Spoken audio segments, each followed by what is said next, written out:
Bonjour à tous et à toutes. Merci beaucoup d'être venus aujourd'hui pour ce webinaire qu'on organise avec Angelin. Je m'appelle Tove, je suis la community builder de Vuju. Et pour vous qui ne connaissez pas Vuju, nous sommes le plus grand réseau d'espaces de travail en France, avec de coworking, de bureaux privatifs et de salles de réunion, avec ou sans abonnement partout en France. Donc, quelle que soit la taille de votre entreprise, vous pouvez mixer vos différentes solutions en fonction de vos besoins. Et donc, nous sommes très heureux de pouvoir vous proposer ce webinaire aujourd'hui avec Angelin et avec Claire et Gilles qui vont vous expliquer les 5 mesures patrimoniales pour que vous puissiez protéger votre entreprise.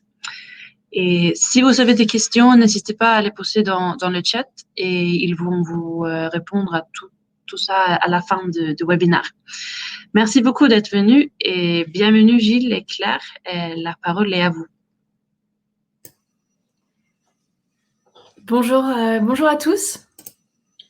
Nous sommes très heureux, Gilles et moi, d'animer cette présentation sur le thème de la protection de votre entreprise. Ce matin, nous souhaitons partager avec vous 5 mesures pour pérenniser vos actifs personnels et professionnels, parce que nous le verrons, la frontière entre le patrimoine personnel et professionnel est poreuse. La crise actuelle ou les aléas de la vie nous poussent à prendre conscience de la nécessité d'anticiper les risques pour préserver l'entreprise. Au cours de cette présentation, nous aborderons de manière pratique les dispositifs essentiels de protection de votre entreprise. Alors, pardon. J'essaie de lancer le diapo. Voilà.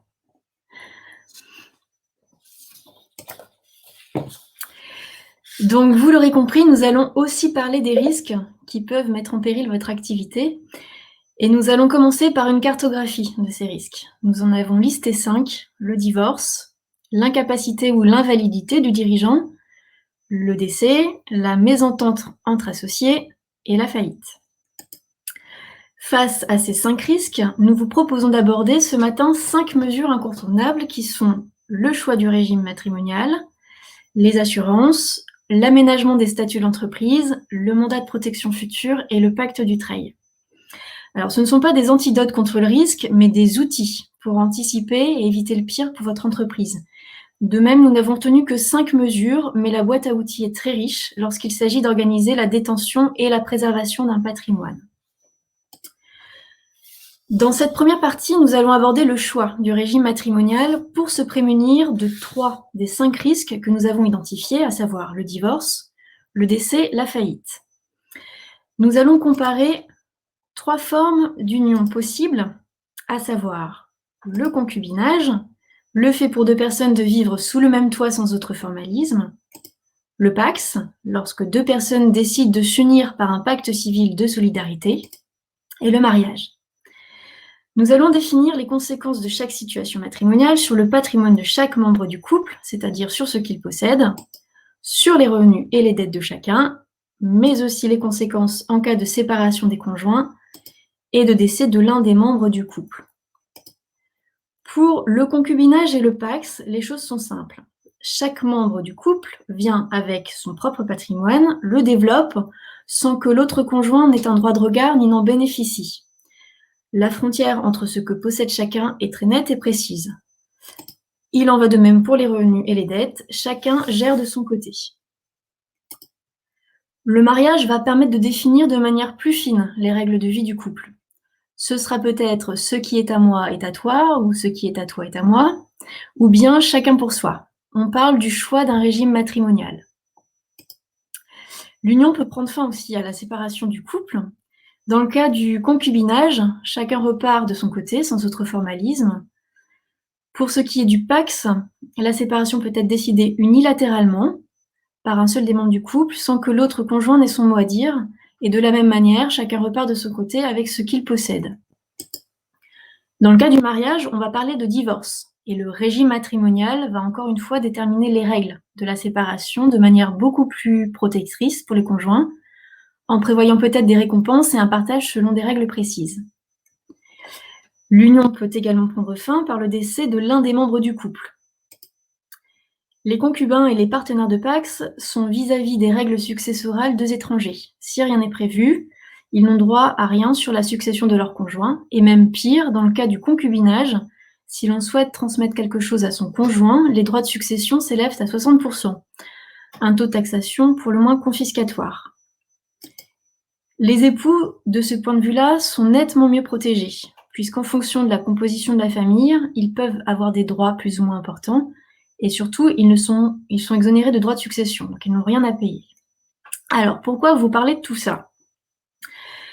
Eh bien, parce qu'il convient en fait pour vous de vous poser la question, si vous vivez en couple, du devenir de votre entreprise en cas de séparation ou de décès, voire de faillite. Vous l'aurez compris, votre concubin-concubine ou votre partenaire de Pacs restera un étranger vis-à-vis de votre société. Peut-être que cela vous convient ainsi pour le moment, mais qu'en sera-t-il plus tard ? Ou bien peut-être que vous êtes marié, et dans ce cas, avez-vous fait les bons choix ? Nous vous proposons de regarder de plus près l'intérêt du choix éclairé de votre régime matrimonial. Pardon, excusez-moi. Parmi les régimes matrimoniaux, il y a des régimes séparatistes, c'est le fameux chacun pour soi. Et des régimes communautaires, on va être dans le ce qui est à moi est à toi. Au total, il existe 5 principaux régimes matrimoniaux et 2 régimes aménagés. Voyons voir ce qu'il en est de la communauté réduite aux acquis, qui est le régime légal en France, c'est-à-dire le régime matrimonial sous lequel les époux se marient, à défaut de prévoir un contrat de mariage. Comme son nom l'indique, les époux mettent en commun tous les biens acquis pendant le mariage. Les biens qu'ils détenaient avant le mariage restent des biens personnels, et il en est de même s'ils reçoivent des donations ou des successions, ce sont aussi des biens propres. Donc, par exemple, si vous êtes marié sans contrat et que vous avez créé votre entreprise avant de vous marier, votre entreprise reste un bien propre, un bien personnel. En revanche, si vous avez créé votre entreprise après vous être marié, votre entreprise appartient aussi à votre conjoint, pour moitié, même si la société est à votre nom. Du côté des revenus, tous les revenus sont communs, c'est-à-dire que les revenus d'activité sont communs, les revenus générés par des biens communs sont communs, pas de souci, mais également, c'est un point qui est souvent méconnu, les revenus générés par les biens personnels deviennent communs. Par exemple, si vous avez acheté un bien immobilier locatif avant votre mariage, je reprends, excusez-moi. Si vous avez acheté un bien immobilier locatif avant votre mariage avec un crédit que vous continuez de rembourser après le mariage, comme vous remboursez le crédit avec des revenus qui par définition sont communs, une partie du bien tombe en valeur dans la communauté. En cas de divorce, votre conjoint peut vous demander une récompense, un dédommagement pour rééquilibrer les patrimoines de chacun. Un autre exemple, si vous avez créé votre entreprise avant le mariage, l'entreprise vous appartient en propre, personnellement, mais les revenus générés, salaires et dividendes, sont communs. Un autre point de vigilance, les dettes nées pendant le mariage sont communes. Donc si vous contractez un emprunt, votre conjoint est solidaire de cette dette. C'est un risque en cas d'incapacité à rembourser une dette contractée par votre entreprise si vous n'exercez pas sous une forme à responsabilité ou pour laquelle vous êtes porté caution personnelle. Les créanciers peuvent saisir l'ensemble des revenus du couple et les biens communs.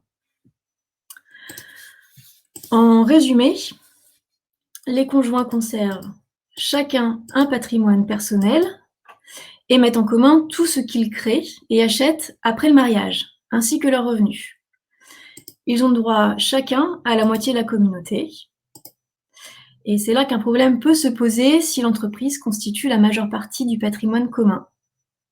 Donc se marier sans contrat n'est peut-être pas toujours adapté, ou en tout cas il convient de se poser la question des conséquences et peut-être d'envisager une autre formule.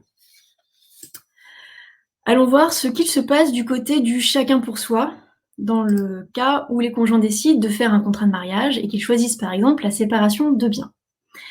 Cette fois-ci, on règle le problème des biens communs, il n'y a plus de communauté et tous les revenus restent personnels. De même, plus de risque pour votre conjoint si vous faites faillite, la frontière est imperméable. Attention toutefois aux banques qui peuvent demander la caution personnelle du second conjoint, et dans ce cas, on n'est plus à l'abri des créanciers. En résumé, en cas de séparation, c'est très simple, il n'y a rien à partager, peut-être juste une créance entre époux à régler. Par contre, et c'est là la difficulté, le conjoint est bien moins protégé en cas de décès. Ses droits peuvent être, en fonction de la composition de la famille, beaucoup plus limités qu'en régime de communauté. Il n'aura peut-être pas assez à ce moment-là pour maintenir son niveau de vie et son cadre de vie. Si on résume, le choix du régime matrimonial est d'un arbitrage à faire entre la protection de l'entrepreneur et de son entreprise et la protection du conjoint. Et donc, il va être important de se faire conseiller pour trouver la bonne formule, en sachant qu'un contrat de mariage peut être modifié et qu'il peut évoluer en fonction des prérogatives du couple et de la volonté de protéger le conjoint. J'espère ne pas vous avoir perdu sur cette première partie assez dense et technique. On va passer à une seconde mesure, peut-être plus simple à appréhender, l'assurance pour se prémunir cette fois-ci de l'incapacité et de l'invalidité du dirigeant, du décès, rien de révolutionnaire, me direz-vous, et de la mésentente entre associés. Donc là, ça va être un peu plus original de passer par une assurance pour régler des conflits de personnes. Donc, pour commencer, pourquoi s'assurer ? Reprenons les bases. S'assurer, c'est se protéger contre la survenance d'un risque. C'est ouvrir le parapluie en cas d'intempérie, se mettre à l'abri et pérenniser l'activité de l'entreprise. C'est donner les moyens financiers à l'entreprise et aux repreneurs, héritiers ou associés, de poursuivre l'activité. Nous allons voir de manière plus précise l'intérêt de l'assurance homme-clé et de l'assurance croisée entre associés. L'assurance homme-clé, c'est s'assurer contre le risque de disparition ou de manière plus large contre l'impossibilité pour le dirigeant ou un collaborateur essentiel d'exercer son activité. C'est s'assurer contre la perte d'un talent, d'une compétence particulière, indispensable à la survie de l'entreprise. On parle d'homme-clé pour l'entreprise. C'est l'entreprise qui souscrit et paie les cotisations d'assurance.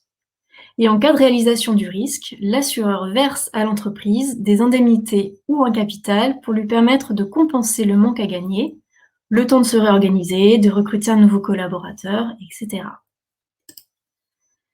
L'assurance croisée entre associés est une assurance décès. Quel est le risque ? Si un associé décède, ses parts ou actions de la société entrent dans sa succession, qui est ensuite partagée entre ses héritiers.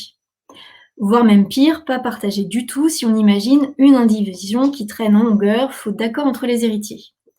Donc concrètement, imaginez que votre associé ou l'un de vos associés décède. Vous pourriez vous retrouver à gérer votre société avec ses héritiers, que vous ne connaissez pas, qui n'ont pas les compétences pour participer aux décisions, ou peut-être même pire, que vous ne supportez pas. Pour sortir de cette impasse, la seule solution est de pouvoir racheter à ses héritiers les parts de votre ancien associé. Or, imaginez à présent que vous êtes un associé minoritaire qui vient d'entrer au capital ou que la société vaut plusieurs millions. Vous n'avez peut-être pas l'argent. L'assurance croisée permet justement de racheter les parts pour conserver le contrôle. Cette fois-ci, c'est chaque associé qui souscrit et cotise à une assurance individuellement et qui désigne comme bénéficiaire des capitaux décès l'ensemble de ses associés. En cas de décès, si le risque se réalise, un capital est versé aux associés survivants pour qu'ils rachètent les parts aux héritiers et conservent ainsi le contrôle de leur outil de travail. J'ajoute que pour cette solution, il convient en parallèle de prévoir un aménagement des statuts, ce qui nous fait une transition toute trouvée pour la troisième partie de notre présentation. Je passe la parole à Gilles.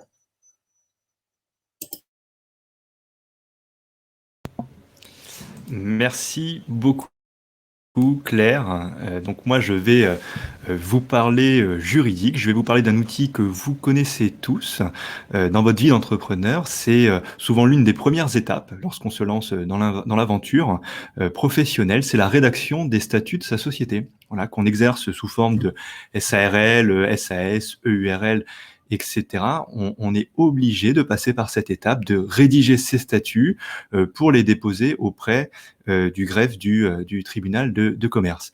Et donc, cette étape de la rédaction des statuts est souvent une étape un petit peu escamotée par les entrepreneurs. Alors, pour plusieurs bonnes raisons, c'est que souvent, quand on se lance dans son aventure d'entrepreneur, on n'a pas envie de consacrer du temps, de l'énergie, aussi de l'argent pour se faire conseiller sur la rédaction de ces statuts. Et donc, on a un petit peu tendance à passer cette étape rapidement pour aller à l'essentiel. Mais il ne faut pas oublier que les statuts, ça peut toujours se changer, se modifier. On peut toujours refondre ses statuts au cours de sa vie d'entrepreneur.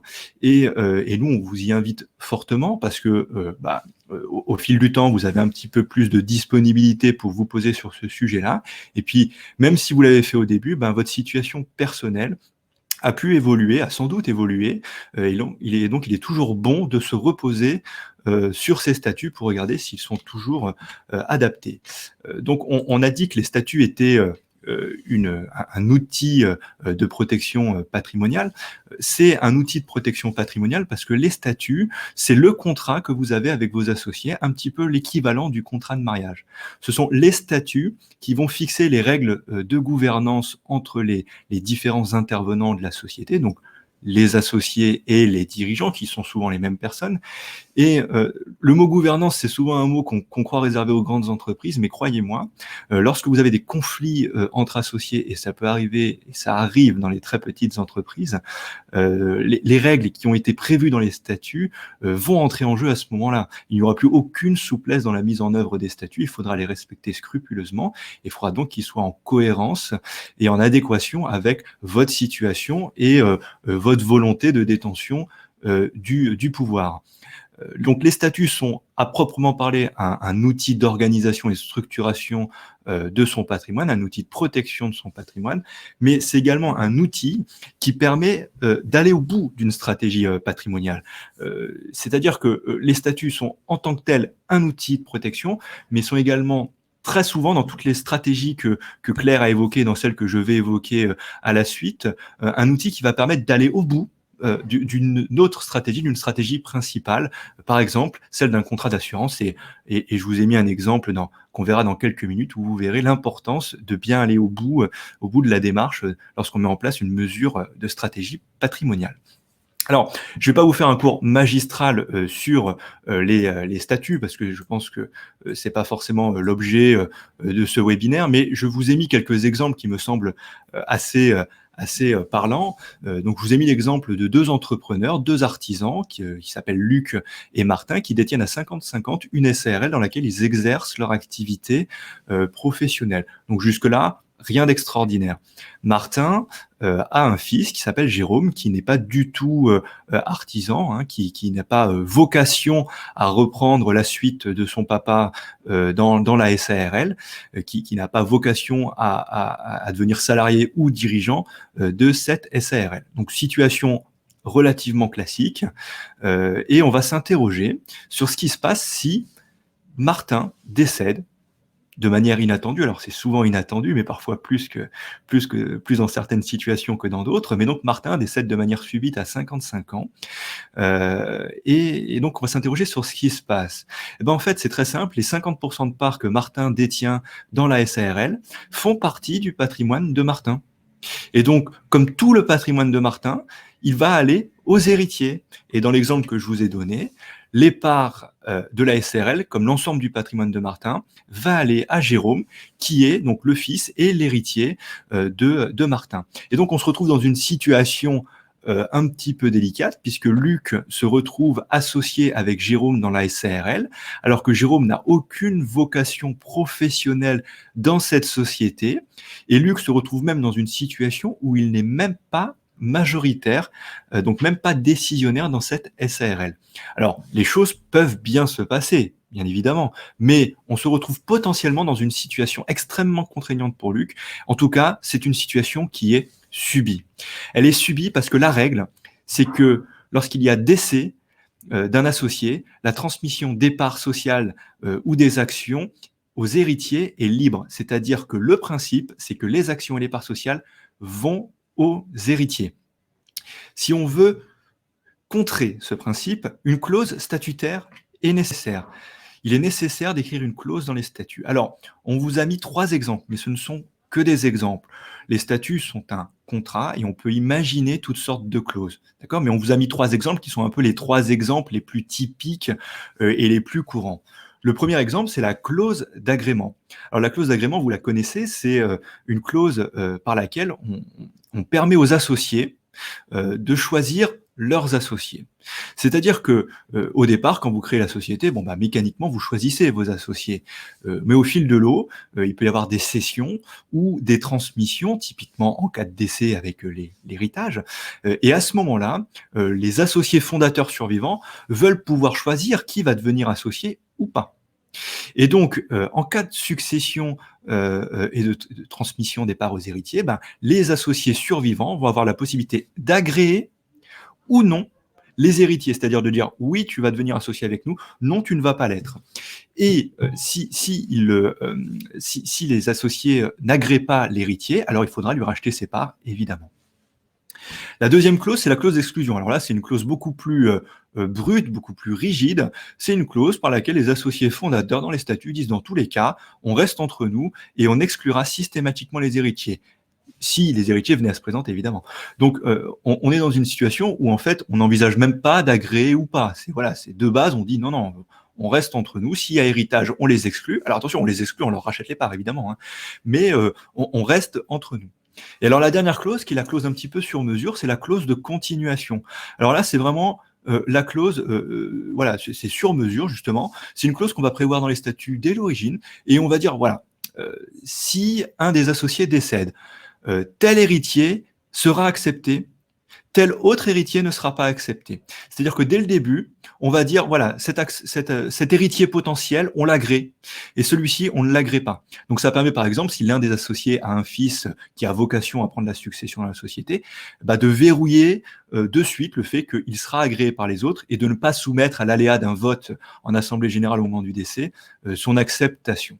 Donc c'est une clause beaucoup plus personnalisée, mais qui peut aussi être dangereuse parce qu'il faut l'actualiser au fil de l'eau. Donc il faut faire un petit peu attention à ces clauses si on en met une et veiller à ce qu'elle soit mise à jour au fil de l'évolution de la situation personnelle de chacun. En résumé, la clause d'agrément, c'est à chaque décès, on voit si on accepte ou pas les héritiers, ou si on accepte quels héritiers. Clause d'exclusion, c'est systématiquement on exclura les héritiers, on reste entre nous. Et la clause de continuation, c'est on prévoit dès aujourd'hui quels héritiers deviendront associés et quels sont ceux qui ne le deviendront pas. Donc déjà, une fois qu'on a parlé de ces clauses et qu'on les a intégrées dans les statuts, on a fait une première étape, mais je vais vous montrer via un exemple que prévoir la clause, c'est bien, encore faut-il qu'elle soit correctement réfléchie, correctement rédigée. Si je reprends mon exemple de tout à l'heure avec Luc et Martin qui détiennent à 50-50 une SARL, et Martin qui est le papa donc de Jérôme. Mais dans cet exemple, vous notez que Jérôme a vocation à reprendre la suite de son papa dans la société. D'accord ? Et d'ailleurs, Luc est tout à fait d'accord pour poursuivre son activité avec Jérôme si cela s'avérait nécessaire. Nos 2 associés, Luc et Martin, ont été correctement conseillés. On leur a dit, mets une clause d'agrément dans tes statuts, on ne sait jamais. Si jamais l'un des 2 associés décède, il faut pouvoir accepter ou non les associés. Donc, une clause assez standard d'agrément. Martin décède. À ce moment-là, on va regarder ce que dit la clause d'agrément. Imaginons que la clause d'agrément qui a été retenue est celle qui est type, celle qui est prévue dans le code de commerce un petit peu par défaut et qu'elle n'ait pas été personnalisée à la situation. Alors, ce que dit le code de commerce dans une SARL, c'est que pour agréer un associé, il faut la majorité des associés en nombre et la majorité des associés en part sociale. Or, si je reviens sur mon exemple, il ne reste plus que Luc comme associé, puisque Martin est décédé, et Luc ne détient que 50% des parts. Donc, il n'est ni majoritaire en part, ni majoritaire en nombre, puisque 1 sur 2 ne fait pas une majorité. Et bien dans ce cas-là, on se retrouve dans une situation où, en fait, même si tout le monde est d'accord pour que Jérôme continue son exercice professionnel dans la SARL avec Luc, et bien en fait, il n'est pas possible juridiquement de l'agréer. Alors, ça peut paraître caricatural comme exemple, mais c'est un exemple réel qui trouve sa source dans une jurisprudence, voilà, dans lequel il a été retenu que, bah oui, la clause d'agrément, certes existait, mais était mal rédigée. Et en fait, la solution eût été de prévoir que le vote de l'agrément se limite aux associés survivants, auquel cas Luc, de fait, se serait retrouvé à 100% des parts et étant majoritaire, puisqu'étant tout seul à voter. Un autre exemple sur l'importance de bien prendre en compte les statuts dans une stratégie patrimoniale plus globale. Vous vous souvenez, au début, je vous ai dit, attention, les statuts, c'est un outil à part entière, mais c'est également un outil pour finaliser une stratégie patrimoniale. Donc, un exemple avec toujours Luc et Martin. Et cette fois, on revient dans l'exemple initial où Jérôme n'a pas vocation à apprendre la suite de Martin dans la société. D'accord ? Donc, Luc et Martin ont été conseillés et on leur a dit, bah écoute, c'est pas compliqué, tu souscris une assurance décès sur la tête des associés, sur la tête de Luc, sur la tête de Martin. Donc, on souscrit un contrat d'assurance décès, par exemple une assurance homme-clé, voilà, c'est l'exemple typique. Et comme ça, s'il y a un des associés qui décède, la société va toucher du cash et elle pourra racheter les parts aux héritiers pour qu'ils sortent de la société. Comme ça coûte rien à l'associé survivant et les héritiers touchent du cash plutôt que de parts de société dont ils n'ont pas besoin. Donc, une stratégie patrimoniale plutôt intelligente. Martin décède. À ce moment-là, la SARL va toucher du cash, le cash de l'assurance décès, et Jérôme, en tant qu'héritier, a récupéré les parts. Donc, la SARL a l'argent pour acheter les parts à Jérôme. Mais imaginons qu'aucune clause n'ait été prévue dans les statuts. Ni clause d'exclusion, ni clause d'agrément, ni clause de continuation. Alors, à ce moment-là, certes, la SARL a du cash, mais si Jérôme ne veut pas vendre ses parts, pour X ou Y raison, mésentente, il veut faire monter le prix, etc., eh ben on ne peut pas le forcer à vendre ses parts. Alors, personne n'est directement lésé, la SARL a le cash elle l'a, mais on ne peut pas s'en servir, en tout cas on ne peut pas contraindre Jérôme à vendre ses parts s'il n'en a pas la volonté. Et donc là, on est bien face à une stratégie patrimoniale qui consiste donc à souscrire une assurance décès, mais on n'est pas allé au bout en actualisant les statuts de la société et en prévoyant par exemple une clause d'agrément, qui est la clause la plus typique. Donc voilà, donc je le redis, les statuts, c'est un outil très important. Souvent, malheureusement, on constate que les entrepreneurs prennent des statuts types sur Google, que ce soit pour des SARL, des SAS ou alors encore plus souvent pour des sociétés civiles. Mais en réalité, des statuts non personnalisés peuvent finalement devenir des statuts mal rédigés et créer des vraies situations de blocage. Je vais vous parler d'un autre outil, c'est le mandat de protection future. Alors le mandat de protection future, on dit souvent que c'est un nouvel outil, mais en fait, ça a été créé il y a plus de 13 ans, je crois, de mémoire. Donc c'est loin d'être tout nouveau.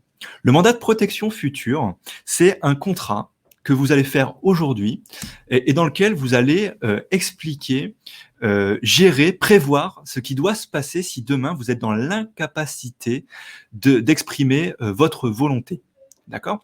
C'est un peu l'équivalent du testament. Le testament, c'est vous exprimer vos volontés en cas de décès. Et ben, le mandat de protection future, c'est un petit peu l'équivalent en cas d'invalidité. Alors attention, c'est l'invalidité au sens où on ne peut pas s'exprimer. L'exemple typique, c'est je finis dans le coma, je suis un légume, etc. C'est pas juste je suis dans un fauteuil roulant. Vous pouvez tout à fait exprimer votre volonté, exercer vos droits si vous êtes dans un fauteuil roulant. Mais si vous n'êtes pas dans la capacité intellectuelle, physique d'exercer vos pouvoirs, et ben le mandat de protection future est là pour ça. Donc c'est un contrat que vous faites aujourd'hui. Aujourd'hui, vous êtes en état de le faire, dans lequel vous allez dire, voilà. Je vais désigner des mandataires, donc des représentants, qui vont s'occuper de mon patrimoine si demain je suis dans l'incapacité de le faire. Et en fait, ces mandataires, donc vous pouvez en désigner plusieurs, vont gérer soit la protection de votre propre personne, donc votre santé, vos soins, le logement, etc., soit vos biens personnels, mais aussi les biens professionnels, soit les deux. Et vous pouvez désigner plusieurs mandataires. Vous pouvez dire mon conjoint s'occupera du logement et mon expert comptable s'occupera de ma société, par exemple. Et dans ce mandat, vous pouvez dire si jamais il m'arrive quelque chose, je veux que mon expert comptable s'occupe de vendre les parts que je détiens dans la société pour mon compte, parce que mon conjoint n'est pas en mesure de le faire. Alors, Évidemment, c'est pas hyper gai comme situation, mais on va vous montrer l'exemple typique et vous allez voir, c'est loin d'être un exemple improbable, mais dans lequel on peut se retrouver en situation de blocage si on n'a pas fait de mandat de protection future. Donc vous voyez à l'écran une jeune femme qui donc est en couple avec un monsieur et ils détiennent ensemble une résidence principale. Alors je ne précise pas s'ils sont mariés, pacsés, etc. À la limite, ça, peu importe, ça peut être sous plusieurs régimes différents. Et donc ils détiennent tous les deux la résidence principale, leur résidence principale. Et dans ce couple, eh ben, madame est celle qui ramène les revenus. Madame est entrepreneur, elle détient une URL, une SASU, peu importe, dans laquelle elle exerce son activité professionnelle. Et dans cette société, elle a emmagasiné, elle a conservé 1 million de cash. Voilà, c'est du cash qu'elle a gardé en réserve justement pour les coups durs. Et sur cette société, elle perçoit une rémunération, sa rémunération de présidente, de gérante, et elle perçoit aussi des dividendes en tant qu'associé unique de la société. Donc ces revenus-là permettent au couple de vivre. Madame est également titulaire d'un contrat d'assurance vie sur lequel elle a placé 500 000 euros. Et sur ce contrat d'assurance vie, elle peut faire des rachats. Donc faire des rachats, je vous rappelle, c'est récupérer du cash, concrètement, ou faire des arbitrages, c'est-à-dire changer les sous-jacents, les placements sur lesquels le cash est affecté. Donc, situation patrimoniale assez classique, avec un des membres du couple qui ramène les revenus pour l'ensemble du couple. Imaginons que Madame parte au ski et qu'il lui arrive un accident aussi malheureux que celui qui est arrivé à Michael Schumacher et qu'elle se retrouve dans une situation où elle n'est plus capable d'exprimer ses volontés, elle n'est plus capable d'exercer ses pouvoirs patrimoniaux. Et bien dans ce cas-là, le couple va se retrouver dans une situation de blocage. Déjà, parce qu'il ne sera plus possible de vendre la résidence principale si, par exemple, cela s'avérait nécessaire pour prendre en compte la nouvelle situation en matière de santé de Madame. Ils ne peuvent plus la vendre parce que Madame est toujours propriétaire de sa quote-part de la résidence principale, mais elle n'est plus en mesure d'exercer son pouvoir de propriétaire. Le couple ne pourra également plus percevoir de revenus de la SASU ou de l'URL parce que Madame est associée unique. Et donc, elle est la seule associés à pouvoir se réunir, entre guillemets, en assemblée générale. Alors, c'est des décisions d'associés uniques, c'est pas des assemblées générales, pour, par exemple, prévoir une distribution de dividendes ou la liquidation de la société pour récupérer le 1 million de cash. Or, le couple en aurait sans doute besoin dans cette situation-là. Elle ne pourra pas non plus exercer son pouvoir sur le contrat d'assurance vie. Elle ne pourra pas faire de rachat pour récupérer du cash. Encore une fois, le couple en a sans doute besoin. Si Madame avait fait un mandat de protection future, c'est-à-dire que si avant son accident, elle avait dit, bah voilà, s'il m'arrive quelque chose, je veux être représenté par un ou plusieurs mandataires. On voit le mandataire apparaître à l'écran. Et alors, dans cette situation-là, le mandataire va pouvoir représenter Madame. On va, par exemple, pouvoir vendre la résidence principale, puisque le mandataire aura le pouvoir de vendre la résidence principale à la place de Madame. On est bien d'accord que le cash va dans la poche de Madame, enfin du couple, et pas du mandataire. Le mandataire ne fait que représenter Madame. Le mandataire pouvant être monsieur, d'ailleurs, tout à fait. Le mandataire pourra également représenter Madame dans l'exercice de sa qualité d'associé de la société, donc de la SASU ou de l'URL, et par exemple décider la distribution de dividendes. Il pourra également décider de liquider la société pour récupérer le 1 million de cash et par exemple faire des aménagements dans la maison si c'est nécessaire. Alors évidemment, par contre, le mandataire ne représente Madame que en tant qu'associé, donc il ne touche pas la rémunération de gérant qui est uniquement due à Madame si elle exerce son activité. On est bien d'accord, il ne fait qu'exercer les pouvoirs, en aucun cas il touche le cash. L'assurance vie, il va pouvoir exercer les droits de Madame, c'est-à-dire faire des arbitrages ou des rachats. Et vous voyez, grâce au mandat de protection future, on est passé d'une situation de blocage total qui peut mettre le couple dans une situation dramatique. Si monsieur n'a aucun revenu, aucun patrimoine de son côté, on est dans une situation absolument dramatique. Mais grâce au mandat de protection future, en fait, on a libéré l'ensemble des contraintes. On peut liquider la société, on peut faire des rachats sur l'assurance vie et on peut éventuellement vendre la résidence principale. Alors pour finir sur le mandat de protection future, comment ça se passe concrètement ? La première étape, c'est d'anticiper. C'est-à-dire que c'est pas quand vous êtes un légume que vous pouvez le faire, le mandat de protection future. C'est avant c'est l'anticipation. Donc, quand vous êtes capable, eh ben, vous avez la possibilité de rédiger ce mandat de protection future. Voilà. Alors, il est conseillé de le faire chez le notaire. C'est pas obligatoire, mais c'est très conseillé pour des raisons assez simples. C'est que quand le mandat de protection future est fait chez un notaire, ça augmente les pouvoirs du mandataire, notamment la possibilité de vendre un bien immobilier si ça s'avérait nécessaire. Donc, c'est très conseillé de le faire chez un notaire, mais il est également conseillé d'être accompagné par son conseil habituel, avocat, expert comptable ou notaire d'ailleurs, ou gestionnaire de patrimoine, enfin le conseil qui vous connaît le mieux. On peut que vous conseiller d'être accompagné par ce professionnel chez le notaire, parce que c'est lui qui saura voir les petites subtilités, qui connaît le mieux votre situation personnelle, qui peut voir les choses un peu particulières, et qui du coup fera en sorte que le mandat soit parfaitement établi. Voilà, donc chez le notaire, mais accompagné par son conseil habituel pouvant être le notaire, évidemment. Il ne s'agit pas d'avoir forcément deux personnes différentes. Et ce mandat va être accepté, enfin doit être accepté par les mandataires. C'est-à-dire que si vous désignez votre expert comptable pour qu'il s'occupe de vendre votre société en cas d'incapacité, il faut que l'expert comptable l'accepte. Donc il va aller chez le notaire aussi accepter le mandat. D'accord ? Alors une fois que c'est fait, la meilleure chose qui puisse vous arriver à ce moment-là, c'est qu'il ne se passe plus rien. C'est-à-dire que la vie va continuer. Et quelque part, si le mandat de protection future n'entre jamais en action, c'est qu'il ne vous est jamais rien arrivé. Et pendant que la vie continue, sachez que vous avez toujours la possibilité de modifier ou de révoquer le mandat. Par exemple, si vous aviez confié une mission à votre conjoint et que vous divorcez, il est évidemment très conseillé d'aller révoquer le mandat pour que ce ne soit pas votre ex-conjoint qui s'occupe de votre patrimoine en cas d'invalidité. Sachez aussi que le mandataire a la possibilité de renoncer au mandat qu'il avait accepté préalablement. L'exemple type, l'expert comptable qui avait accepté le mandat de vendre la société en cas d'incapacité, puis qui entre-temps prend sa retraite et du coup souhaite renoncer au mandat que ses clients lui ont fourni. C'est l'exemple assez typique. Voilà, on ne peut pas contraindre quelqu'un à accepter un mandat. C'est assez légitime. Alors l'étape suivante, c'est celle qu'on veut tous éviter, c'est l'incapacité. Alors encore une fois, l'incapacité, c'est l'incapacité entre guillemets totale à s'exprimer et à exercer ses pouvoirs. Si ça arrive, les mandataires vont aller au tribunal d'instance avec le mandat et un certificat médical d'un docteur qui va donc certifier que vous n'êtes pas dans la capacité d'exercer vos pouvoirs. Et à partir de ce moment-là, le mandat va se déclencher. Et quand il se déclenche, les mandataires vont exécuter le mandat. Alors sachez qu'il est possible de mettre, il est même conseillé d'ailleurs de mettre des mesures de contrôle de l'exécution du mandat pour être sûr que le mandataire n'abuse pas de son pouvoir ou en tout cas exerce son mandat dans la cohérence de votre volonté, dans la volonté qui a été exprimée dans le mandat initialement. D'accord ? Et donc l'exécution du mandat va durer tant que l'incapacité sera présente.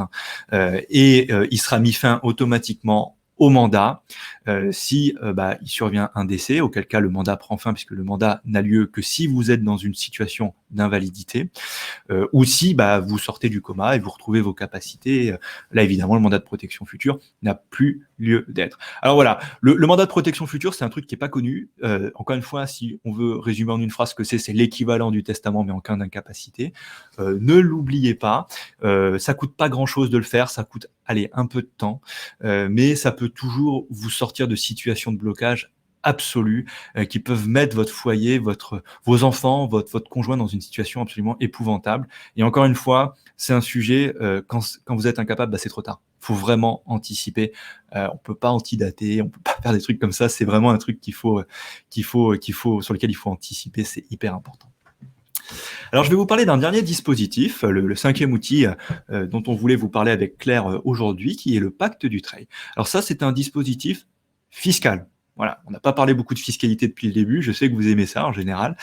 Donc là, je vais vous parler fiscalité, et donc en l'occurrence du pacte du Treuil. Alors, on en entend régulièrement parler. Le pacte du Treuil, c'est un dispositif fiscal d'exonération, grosso modo, des droits lorsque l'on transmet son entreprise à ses enfants, soit dans le cadre d'une succession, donc vous décédez et l'entreprise se retrouve dans votre patrimoine et est transmise aux enfants, soit dans le cadre d'une donation, c'est-à-dire que vous avez un enfant qui veut reprendre la boîte, vous êtes prêt à vous arrêter, vous pouvez lui donner, et avec une exonération fiscale, alors elle n'est pas totale, on va le voir dans le détail, mais avec une exonération fiscale grâce au pacte du Treuil.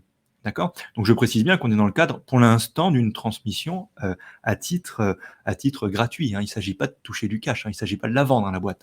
Mais voilà, c'est un dispositif extrêmement puissant fiscalement, mais qui, pareil, doit s'anticiper et vous allez voir pourquoi. Alors, je vous ai mis un exemple, toujours mon fameux Martin, qui est célibataire, qui a 55 ans et qui est entrepreneur. Martin a un fils qui s'appelle Jérôme, qui est également célibataire. Martin a un patrimoine, comme tout le monde. Et dans ce patrimoine, il a sa résidence principale pour 500 000 euros. Il a sa société, la SAS Martin. Alors, on va considérer qu'il est associé unique, pour simplifier. Et elle vaut 1 million d'euros. Et il a des dettes pour 200 000 euros. Alors, des dettes, ça peut être des emprunts sur la résidence principale, par exemple. Et donc, son patrimoine vaut 1,3 million. D'accord ? Martin décède.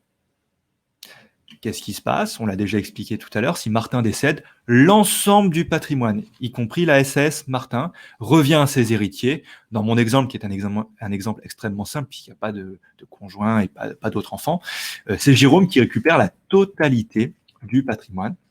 Donc, à la fois la résidence principale, à la fois la SAS Martin et les dettes. D'accord ? Alors à ce moment-là, qu'est-ce qui se passe ? Vous le savez, c'est les droits de succession. L'État va venir prendre sa part de l'héritage. En fait, l'État est toujours un héritier un petit peu universel pour tout le monde. Et je ne sais pas si vous avez déjà vu le barème des droits de succession, donc je vous l'ai mis à l'écran, parce que c'est vrai qu'il n'est pas très connu. On connaît beaucoup celui de l'impôt sur le revenu, mais celui des droits de succession est un peu moins connu. Et donc ce barème qui s'applique, alors c'est le barème pour les enfants. Si c'est un conjoint, il y a une exonération. Enfin, là, c'est vraiment le barème pour les enfants. Là, on va appliquer ce barème, donc progressif, donc par tranche, vous connaissez le système, en fonction du montant du patrimoine que vous transmettez à vos enfants. Vous allez voir qu'on tombe très vite dans un taux à 20% de taxation, 20% du patrimoine. Parce que dès 15 000 euros de patrimoine, on est dans la tranche à 20, ce qui est déjà pas mal. Et vous voyez, on peut même aller à 45%. Alors certes, pour des patrimoines à 1,8 million, mais enfin, ça peut aller vite. Ça peut aller vite dès qu'on a un peu d'immobilier, dès qu'on a des sociétés. Les sociétés sont vite valorisées de manière extrêmement forte. Ça peut aller très vite. Et je vous rappelle que tout ce qui est immobilier et société, c'est pas des actifs liquides, c'est pas du cash. Mais il va quand même falloir payer les droits de succession là-dessus.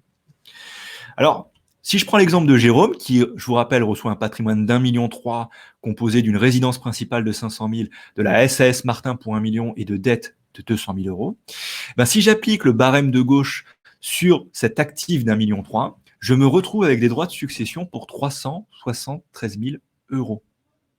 373 000 euros. C'est 29% du patrimoine qui revient à l'État. Et non seulement c'est 29% de perdu, mais en plus on se retrouve dans une situation excessivement délicate, c'est que Jérôme doit payer 373 000 euros, alors que vous voyez que dans le patrimoine qu'il a récupéré, il n'y a pas de cash. D'accord ?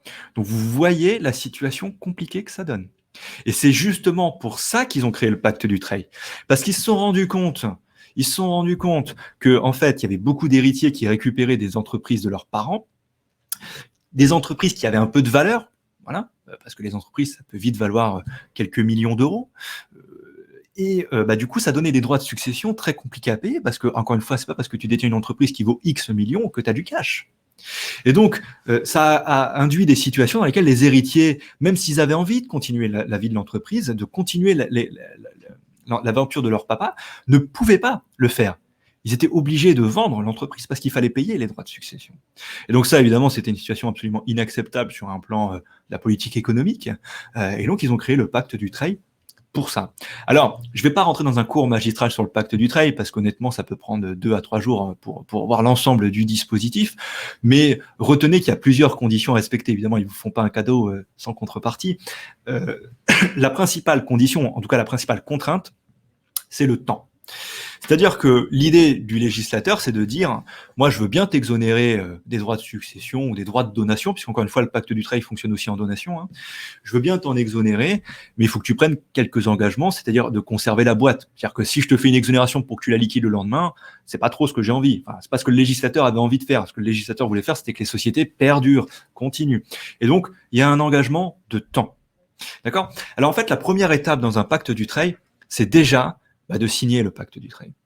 D'accord ? C'est-à-dire de signer un contrat, voilà, qui s'appelle le pacte Dutreil. Et ça, ce pacte Dutreil doit être conclu par les parents, par les associés actuels de la société, par ceux qui s'intéressent à leur transmission, à leur succession. C'est eux qui doivent signer le pacte Dutreil et dire, je prépare un peu mon avenir et donc je conclus un pacte Dutreil. Et en fait, quand vous signez un pacte Dutreil, vous prenez un engagement de conserver les titres donc votre société, pendant au moins 2 ans. D'accord ? Alors, on appelle ça engagement collectif. Le nom aujourd'hui est un peu inadapté, mais bon, historiquement, on a appelé ça engagement collectif. Mais l'engagement collectif de 2 ans, c'est en fait, vous dites, je m'engage à conserver les titres pendant au moins 2 ans. D'accord ? La prochaine étape, c'est soit la succession, c'est-à-dire vous décédez, vos enfants récupèrent les parts dans le cas de l'héritage, soit la donation, si vous dites, je donne l'entreprise à mes enfants pour qu'ils la poursuivent. Et donc, c'est à ce moment-là, au moment de la succession ou de la donation, qu'on a l'exonération fiscale du Dutreil, qu'on verra tout à l'heure. C'est à ce moment-là, c'est pas avant. Hein. Quand vous avez signé le pacte du Dutreil, pour l'instant, il ne s'est rien passé. Mais c'est au moment où il y a la succession ou la donation, où on va faire un abattement sur les droits de donation, un abattement sur les droits de succession. Donc c'est là qu'il y a l'exonération fiscale. D'accord ? Et on va regarder comment elle se calcule après. Eh ben, quand on aura cette exonération fiscale, les héritiers ou les donataires, les enfants, vont prendre un engagement, qu'on appelle l'engagement individuel, un engagement de conserver les titres pendant au moins 4 ans. Donc vous voyez, c'est assez long. C'est assez long. Hein. C'est la vraie contrainte du Dutreil, c'est le temps. Et à la fin des 4 ans, une fois que l'engagement est fini, les enfants peuvent faire ce qu'ils veulent. Ils peuvent garder la boîte, ils peuvent la vendre, ils peuvent la liquider, mais peu importe, quoi qu'il arrive, là, ils sont exonérés définitivement de droits de donation ou de droits de succession. J'attire votre attention sur un point fondamental. Signer un pacte Dutreil, en fait, ça n'engage en rien. Vous prenez l'engagement de conserver les titres pendant 2 ans, mais en fait, ça n'engage en rien. Pourquoi ? Parce que les droits de succession, les droits de donation, ils ne sont exonérés que là. D'accord ? C'est-à-dire que si vous signez un pacte Dutreil, vous n'avez pas d'exonération à ce moment-là, vous avez juste démarré le compteur, vous avez lancé les 6 ans, ça y est. Mais vous n'avez pas eu d'exonération. Donc si au bout d'1 an, finalement, vous vendez la boîte, ou vous la liquidez, peu importe, vous n'aurez pas respecté votre pacte Dutreil, c'est vrai, mais il n'y aura pas de sanction, puisqu'il n'y a pas eu d'exonération. Ce que je veux vous faire comprendre, c'est que signer un pacte Dutreil, certes, ça prend du temps, certes, ça coûte un peu d'argent pour le conseil, etc. Mais ça n'engage en rien. Au mieux, vous faites gagner 2 ans à vos héritiers. Au mieux, vous faites gagner 2 ans à vos héritiers. Au pire, vous ne respectez pas votre engagement, mais il n'y aura pas de sanction. D'accord ? Si je prends l'exemple assez classique du Dutreil, c'est je prépare ma succession, je signe un pacte Dutreil parce que j'ai des enfants qui veulent poursuivre l'activité de la société. Si je prends cet exemple-là, on va voir comment fonctionne le pacte Dutreil. Donc, revenons sur mon exemple de Martin et de Jérôme, avec Martin qui décède, vous savez, avec la SAS Martin. Tout à l'heure, on a vu que si Martin n'avait pas fait de pacte Dutreil, on aurait payé 373 000 € de droits de succession. 29%. Vous vous souvenez, on a fait le calcul tout à l'heure. Si Martin avait anticipé et avait fait un pacte Dutreil de son vivant, au moment de son décès, Jérôme aurait pu dire je vais appliquer le pacte Dutreil. Je vais prendre un engagement, le fameux engagement individuel de 4 ans. Et à ce moment-là, pour le calcul des droits de succession, on va appliquer l'abattement Dutreil. C'est-à-dire que mon patrimoine qui fait 1,3 million, toujours le même chiffre, je vais pouvoir appliquer un abattement de 75% sur la valeur de la société. La société vaut 1 million, donc je vais pouvoir appliquer un abattement de 750 000 €. C'est colossal, hein. C'est plus de la moitié. Hein. L'actif taxable est donc uniquement de 550 000 €. Si je calcule les droits de succession sur 550 000 €, j'arrive à 108 000 € de droits de succession. Vous voyez, on économise plus de 260 000 € de droits de succession, simplement parce que papa a anticipé et papa a fait un pacte Dutreil. Simplement ça. Au pire, ça n'aurait pas servi. Au pire, Jérôme aurait payé 373 000 € s'il n'avait pas voulu prendre l'engagement. Mais le fait que son papa ait anticipé lui a permis de gagner 260 000 €. C'est un beau cadeau pour les enfants. Alors, il y a quand même la contrainte que Jérôme, du coup, s'est engagé à conserver les titres pendant 4 ans. Hein. Il doit poursuivre l'activité. Hein. D'accord ? Alors que s'il n'y a pas de pacte Dutreil, certes, il s'est fait allumer, mais il peut vendre ou liquider la société. D'accord ? C'est quand même ça la différence fondamentale. D'accord ? Donc là, on est dans la situation un peu idéale où j'ai des enfants qui veulent poursuivre l'activité de la société. On va maintenant se projeter dans un cas peut-être plus courant, où on a des enfants qui n'ont pas la volonté ou pas la capacité de reprendre l'activité de la société. Dans ce cas-là, on peut quand même se servir du pacte Dutreil avec une donation. Et je vais vous mettre un exemple. Alors, on s'accroche parce qu'on va entrer dans un exemple un peu technique, mais je vous promets, après, on arrivera à la fin de cette conférence, donc vous pourrez vous détendre. On est toujours sur notre exemple de Martin et Jérôme, sauf que cette fois, on est très clair, Jérôme, il n'y a absolument pas volonté de reprendre l'activité de papa. D'accord ? Donc, si papa décède, la société sera liquidée. D'accord ? Martin, ça l'embête un petit peu, il se dit, il y a peut-être un truc à faire, donc il va voir son expert comptable et son expert comptable lui dit déjà tu vas me faire un pacte du trade. Pourquoi? Parce qu'un pacte du trade, ça n'engage en rien. Je le redis, un pacte du trade, ça n'engage en rien. Faites-le. C'est comme le mandat de protection future. Au pire, ça servira pas. Et à la limite, j'allais dire au mieux, ça servira pas. Voilà. Donc en année N, Martin il fait son pacte du trade parce que son expert comptable ou son conseiller en gestion de patrimoine ou son avocat lui a dit de le faire. En année 2, son expert comptable va dire c'est bien, tu as fait tes 2 ans, Martin. Moi, je te conseille de donner la nue propriété de ta société à ton fils. Alors Martin, il dit ok, j'ai rien compris, explique-moi. En fait, ça veut dire que tu vas donner la propriété, le dur de ta société à ton fils, mais tu vas te garder ce qu'on appelle l'usufruit. En fait, tu te gardes l'usufruit, c'est-à-dire que tu gardes le fait de pouvoir toucher les revenus de la société, les dividendes. En fait, quelque part, c'est ce qui intéresse Martin, c'est les revenus. C'est pas forcément d'être propriétaire en dur. Et donc Martin dit ok, vas-y, pourquoi pas, on y va. Et donc Martin donne la nue propriété de la SAS à son fils. Ouais, il lui fait une donation, il dit Jérôme, je te donne la nue propriété, mais je me garde l'usufruit, c'est-à-dire que tant que je continue à exercer, je touche les dividendes. Je touche les dividendes, et puis évidemment, comme je suis le dirigeant, je continue à toucher mon salaire, mais tout ce qui est revenu, bénéfice me reviennent à moi, et pas à toi, mon fils. Hein. Toi, tu es juste nu propriétaire. D'accord? L'usufruit, c'est moi. Alors, pour simplifier, j'ai considéré que les 1 million de la SAS Martin se ventilaient à 50-50 entre 500 000 euros sur l'usufruit, 500 000 euros sur la nue propriété. C'est un peu caricatural, mais c'est pour l'exemple. D'accord? Et donc, Martin a fait ça. Et puis finalement, il ne se passe pas grand-chose parce qu'en fait, pendant toute la durée, pendant toutes les années qui vont courir, finalement, il va continuer à toucher les bénéfices et les dividendes comme s'il était pleinement actionnaire. Hein. Il n'y a pas vraiment de différence là-dessus. C'est juste que son fils est nu propriétaire. Et puis, il va arriver à un moment donné, les 4 ans vont passer. Les 4 ans après la donation vont passer. Donc, à ce moment-là, Martin va décéder. Alors, il peut décéder avant, évidemment, mais enfin, s'il décède au bout des 4 ans, on aura fini le pacte du trade. Hein. C'est un peu ça l'objectif. Donc, Martin décède, et à ce moment-là, Jérôme récupère totalement la SAS Martin. Et ça, il la récupère avant même la succession, parce qu'il était déjà nu propriétaire, en fait. Et quand le papa est usufruitier et qu'il décède, l'usufruit s'éteint automatiquement, il disparaît. Donc, il n'est pas dans le patrimoine transmis au gamin, hein, il disparaît. Et c'est le gamin qui récupère la totalité de la pleine propriété de la société. Et alors, pour aller au bout de la démarche, sans droit de succession. Ok.